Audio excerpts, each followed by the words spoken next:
Eto naman po mga bossing ko, ang isa sa mga paborito ko na mga pampaswerte. Subukan nyo po ito mga bossing, pero lagi nyo po tatandaan, ang mga pampaswerte ay sangkap lamang para tayo masigit na maging positibo sa buhay. At para mas maging ano po tayo mga bossing, yung bang naniniwala ka, kaya ka gagawa ng mga pampaswerte dahil alam mo na ikaw ay suswertihin. Yun nga po, dagdag na pagiging positibo at paglalakas ng fighting spirit po natin mga bossing. Eto pa mga bossing ko, isa sa mga subok na isa sa mga gusto ko rin na pampaswerte.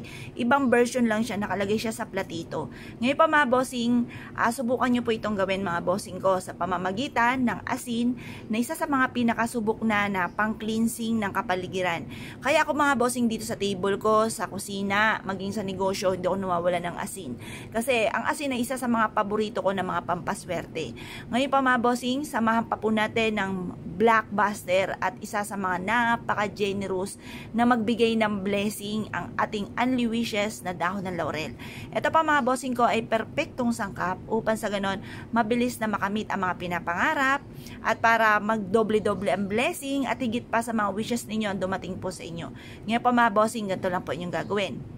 Mga bandang 6:30 or kaya po ay alas 7, matatapos ang pampaswerte natin hanggang alas 8 lang ng umaga.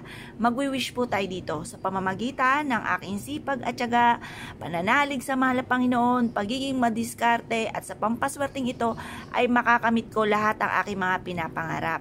Lahat ng aking mga ninanais ay kaagad ko itong makakamtan. Magiging magaan ang daloy ng swerte sa akin at tuloy-tuloy ang pasok ng swerte. Ito pa mga bossing ko ay isa sa mga sangkap para tayo maging matagumpay.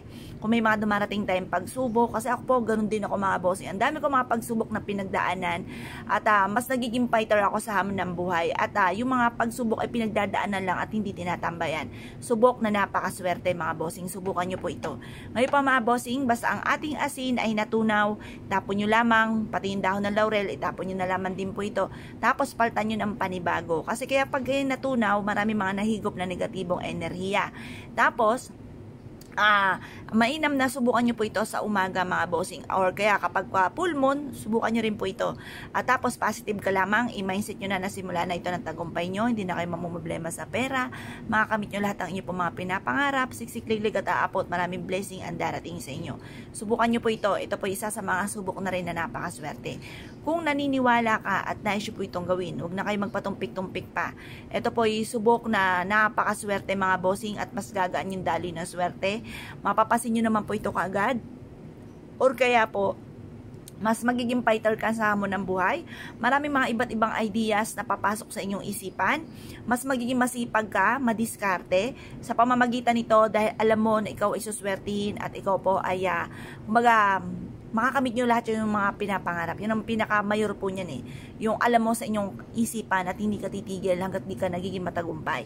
At kapag ikay naging matagumpay na, ituloy-tuloy mo lamang po mga bossing. Kaya kung kayo piniwala at naisyo po itong gawin, ay siya mga bossing, good luck pa sa inyo po lahat.